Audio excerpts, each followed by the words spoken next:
You're just a tenant. You have no rights." That's what my landlord sneered at me when I confronted him about the eviction notice taped to my door. I had lived in that apartment for years. I paid rent on time every single month, never caused problems, never complained. I wasn't behind on payments, and as far as I knew, I hadn't broken any rules. But none of that mattered, because, according to him, I was disposable. At first, I thought it was some kind of misunderstanding, and maybe he was selling the building, and maybe there was an issue with my lease renewal. So I did what any reasonable person would do. I called him. "Hey, I just got this notice. What's going on?" His response?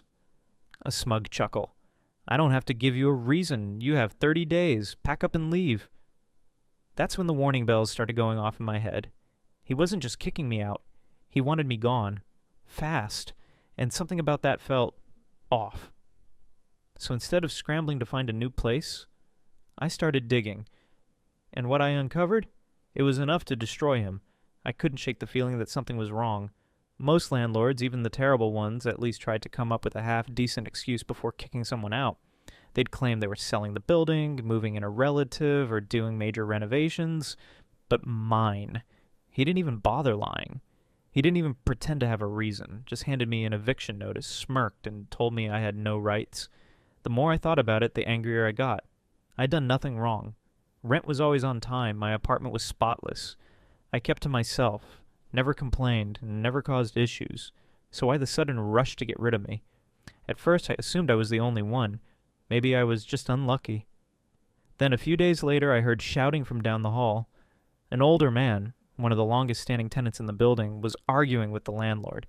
His voice was hoarse with frustration as he bellowed, "You can't just throw me out like this.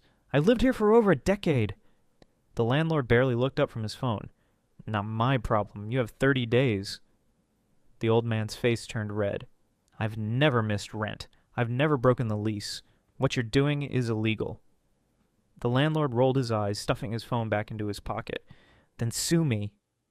He didn't care, not even a little. And that's when it hit me. This wasn't just about me.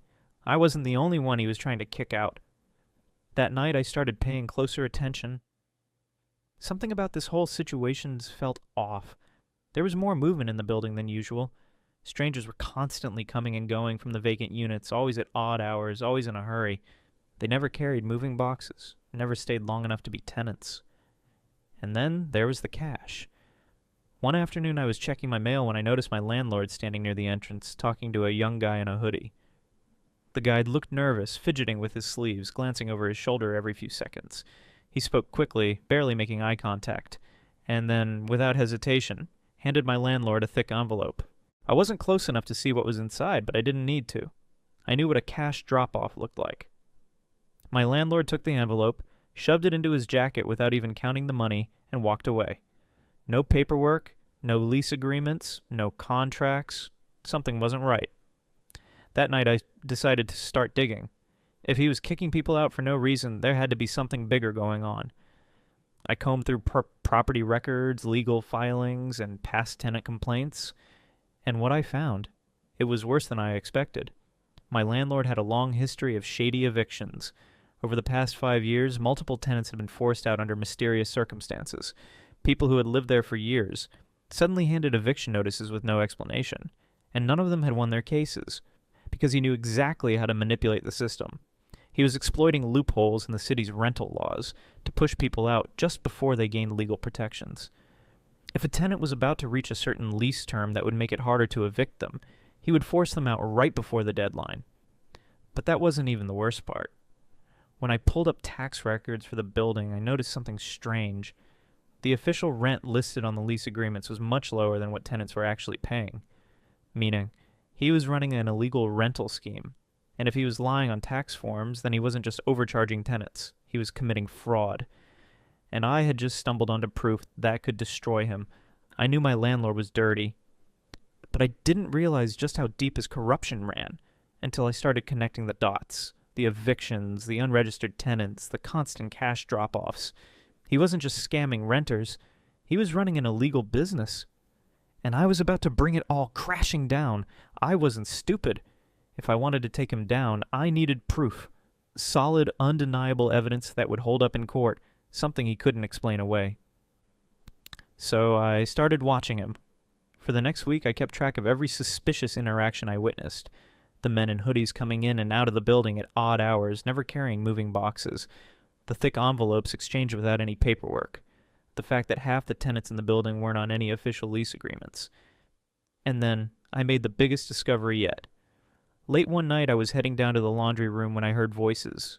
2 men. Whispering. I slowed my steps, pressing my back against the wall, straining to hear. "He's got the whole place wired up, man. Cameras in every hall, every unit. No one does anything without him knowing. That's how he keeps his operations clean, keeps the real money off the books." My heart pounded. Surveillance cameras? Hidden in the apartments? That wasn't just illegal, that was a federal crime. And suddenly everything clicked. My landlord wasn't just overcharging tenants. He wasn't just evicting people for profit. He was running an underground business, one that involved money laundering and illegal surveillance. Armed with this new information, I went deeper. I combed through city records, searching for permit violations, unpaid taxes, anything I could use. And that's when I found it. Massive tax discrepancies. The building's official rental income was far lower than what tenants were actually paying. Meaning, he was hiding revenue from the IRS. And it didn't stop there. According to records, some of the units were listed as vacant, but I knew for a fact that people were living in them. Which meant he was running an illegal subletting scheme, collecting under-the-table rent payments while reporting those apartments as empty to avoid taxes. And the hidden cameras, they weren't just for security, they were for spying on tenants, and to blackmail, to control, to ensure no one ever exposed him. But he had underestimated me, because I was about to do exactly that. I knew I couldn't confront him directly. He was too arrogant, too confident in his ability to scare people into silence. So I played along.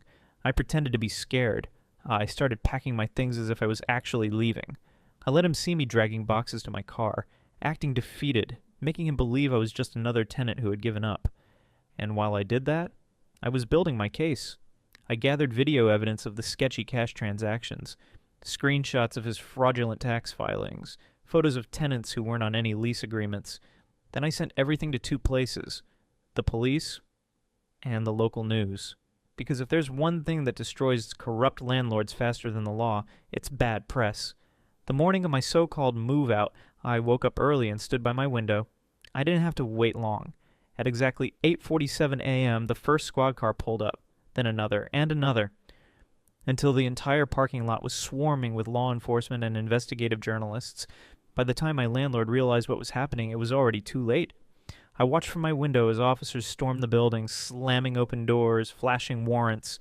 Tenants started spilling into the hallways, confused and shocked. Some of them had no idea what was going on. Others knew exactly why the cops were there. And then they dragged him out in handcuffs. His face? Pure shock. One minute he was running his little empire, scamming tenants, pocketing thousands in illegal profits. The next, everything was crumbling around him. And the best part? As they shoved him into the back of a squad car, he spotted me standing by my window. Our eyes met. And I smiled. Because for the first time since this nightmare started, I had won. For the first time in weeks, I slept peacefully. No more eviction threats. No more anxiety over where I'd live. No more feeling powerless. But my landlord? His nightmare was just beginning. By the next morning, his name was all over the news. The police had uncovered everything. The tax fraud, the illegal rentals, the hidden surveillance cameras installed throughout the building, recording tenants without their knowledge. And worst of all, the money laundering operation. Turns out my landlord wasn't just evicting tenants for extra rent money. He was using the building to clean dirty cash. Drug money. The cash transactions I had seen. The unregistered tenants. The units that never had leases. All of it was part of a massive underground network funneling illegal funds through fake rental agreements. And because of me, the entire operation collapsed. He wasn't just facing eviction fraud charges. He was looking at years of federal prison time. And the best part? I got to watch his entire world burn. I was standing outside when they walked him out in cuffs. For once, he wasn't the smug, arrogant landlord who thought he could do whatever he wanted. His face was pale, sweating, eyes darting around, trying to find a way out. I could tell the second it hit him, the moment he realized this wasn't just a misunderstanding. This was real. This was permanent. He fought against the officers, yelling something about how it was all a mistake, how he had a lawyer on speed dial. But it didn't matter. The moment the reporters started bombarding him with questions, shoving microphones in his face, I knew there was no coming back from this. His reputation destroyed, his business gone, his freedom vanishing before his eyes. And me? I just stood there watching, and when his eyes locked onto mine, I smiled, because for the first time since this nightmare started, I had won. Once the news broke, other former tenants came forward, people who had been forced out just like me, people who had suspected something was wrong but never had the evidence to fight back. And now, they had a legal case. With all the new testimonies, the city opened an official investigation into every property he owned. He lost everything, his buildings, his rental empire, his ability to ever scam tenants again. All because he thought I was just another tenant he could push around. A few weeks later, I found a new apartment, a better one. No hidden fees, no shady dealings, no stress. It felt surreal to finally have peace. No more second-guessing every knock on my door. No more fear that someone would kick me out for no reason. For the first time in a long time, I was free. And as I settled into my new home, I kept thinking back to the moment they took him away. The look on his face. The sheer shock in his eyes when he realized his game was over. I won't lie, it was satisfying. Because he'd spent years exploiting people, destroying lives, treating tenants like they were disposable. And now, he was the one who had nowhere to go. For the longest time, I thought I had no power. That's what my landlord wanted me to believe.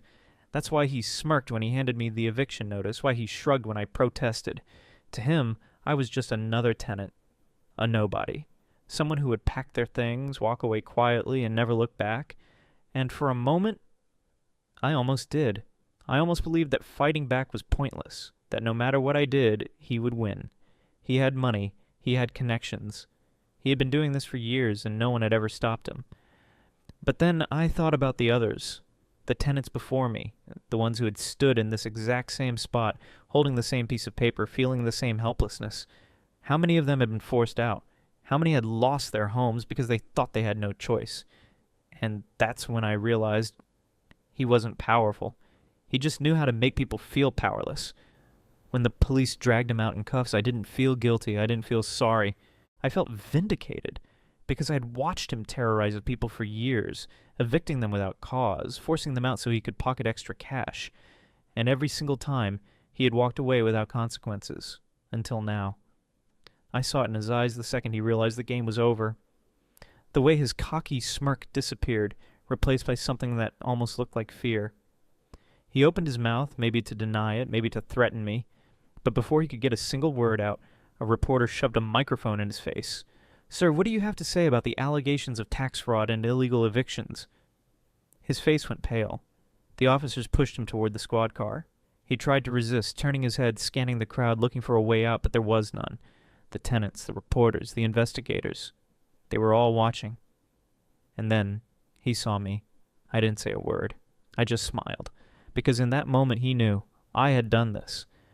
And for the first time he had nowhere to run.